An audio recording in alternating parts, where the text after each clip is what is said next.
stadium itu dalam 15.000 atau 10.000. Dan AFC digunakan dengan second priority pada FM. Okay. Stadium itu digunakan untuk tim-tim antara di region ni, tim-tim bermasalah.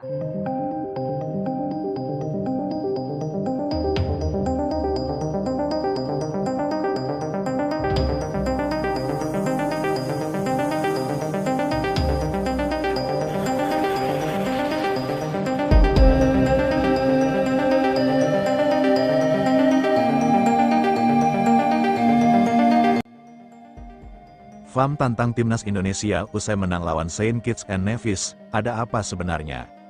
Kemenangan meyakinkan Timnas Indonesia atas Saint Kitts and Nevis dalam ajang FIFA Series 2026 ternyata tidak hanya menjadi sorotan di dalam negeri, tetapi juga memicu reaksi panas dari negara tetangga, Malaysia. Ya, usai laga tersebut, kabar mengejutkan datang dari Federasi Sepak Bola Malaysia atau FAM yang secara tidak langsung memberikan sinyal tantangan kepada skuad Garuda. Lalu, apa sebenarnya yang terjadi? Benarkah Malaysia mulai merasa terancam dengan kebangkitan Timnas Indonesia? Simak ulasan lengkapnya sampai akhir. Euforia kemenangan Indonesia atas Saint Kitts and Nevis memang terasa luar biasa. Bermain dengan penuh percaya diri, skuad Garuda menunjukkan kualitas yang semakin matang, baik dari segi taktik, fisik, hingga mental bertanding. Para pemain tampil solid di semua lini, serangan tajam, pertahanan kokoh, dan transisi permainan yang rapi menjadi bukti bahwa Indonesia kini bukan lagi tim yang bisa dipandang sebelah mata. Namun di balik kemenangan tersebut, muncul reaksi yang cukup menarik dari Malaysia. Media dan pengamat sepak bola Malaysia mulai ramai membicarakan performa Indonesia. Bahkan, beberapa pihak menyebut bahwa Indonesia kini mulai menjelma menjadi kekuatan baru di Asia Tenggara.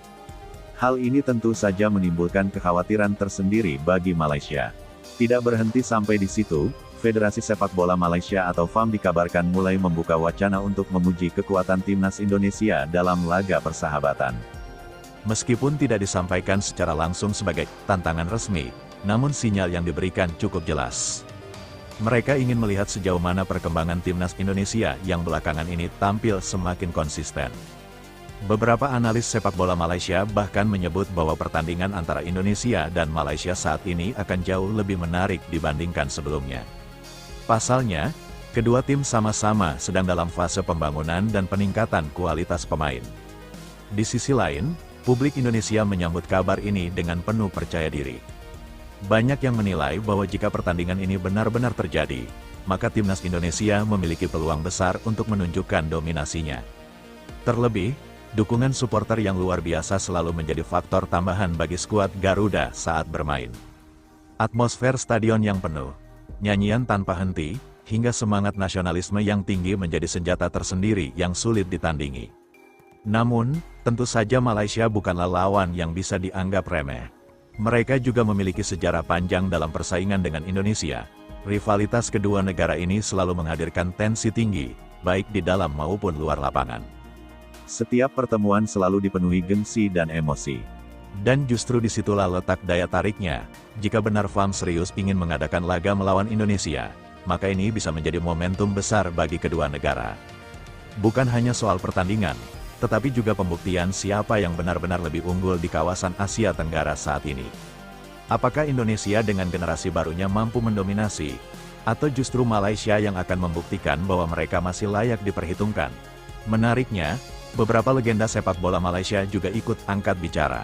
Ada yang mengakui perkembangan pesat Indonesia, namun ada juga yang tetap optimis bahwa Malaysia mampu bersaing bahkan mengalahkan skuad Garuda. Perdebatan pun tak terhindarkan di kalangan fans kedua negara. Media sosial dipenuhi komentar, analisis, hingga prediksi mengenai kemungkinan duel panas ini. Di Indonesia sendiri, pelatih dan para pemain tampaknya tetap fokus dan tidak ingin terlena. Mereka menyadari bahwa perjalanan masih panjang dan banyak hal yang harus diperbaiki. Kemenangan atas Saint Kitts and Nevis hanyalah satu langkah awal. Masih banyak tantangan yang menanti, termasuk kemungkinan menghadapi rival seperti Malaysia. Jika laga ini benar-benar terwujud, maka dipastikan akan menjadi salah satu pertandingan paling dinanti di Asia Tenggara. Bukan hanya soal hasil, tetapi juga gengsi, harga diri, dan pembuktian kualitas. Dunia sepak bola regional akan tertuju pada duel ini. Jadi, apakah FAM benar-benar siap menantang Timnas Indonesia? Dan apakah Garuda siap menerima tantangan tersebut? Kita tunggu saja perkembangan selanjutnya. Namun sebelum kita akhiri, jangan lupa untuk terus dukung Timnas Indonesia dimanapun mereka bermain. Like, komen, dan subscribe agar kalian tidak ketinggalan update terbaru seputar dunia sepak bola, khususnya Timnas Indonesia. Karena dukungan kalian adalah semangat bagi Garuda untuk terus terbang tinggi. Perdebatan pun tak terhindarkan di kalangan fans kedua negara. Media sosial dipenuhi komentar, analisis, hingga prediksi mengenai kemungkinan duel panas ini. Di Indonesia sendiri, pelatih dan para pemain tampaknya tetap fokus dan tidak ingin terlena. Mereka menyadari bahwa perjalanan masih panjang dan banyak hal yang harus diperbaiki. Kemenangan atas Saint Kitts and Nevis hanyalah satu langkah awal. Masih banyak tantangan yang menanti, termasuk kemungkinan menghadapi rival seperti Malaysia. Jika laga ini benar-benar terwujud, maka dipastikan akan menjadi salah satu pertandingan paling dinanti di Asia Tenggara. Bukan hanya soal hasil, tetapi juga gengsi, harga diri, dan pembuktian kualitas. Dunia sepak bola regional akan tertuju pada duel ini. Jadi, apakah FAM benar-benar siap menantang Timnas Indonesia? Dan apakah Garuda siap menerima tantangan tersebut? Kita tunggu saja perkembangan selanjutnya. Namun sebelum kita akhiri, jangan lupa untuk terus dukung Timnas Indonesia dimanapun mereka bermain. Like, komen, dan subscribe agar kalian tidak ketinggalan update terbaru seputar dunia sepak bola, khususnya Timnas Indonesia. Karena dukungan kalian adalah semangat bagi Garuda untuk terus terbang tinggi.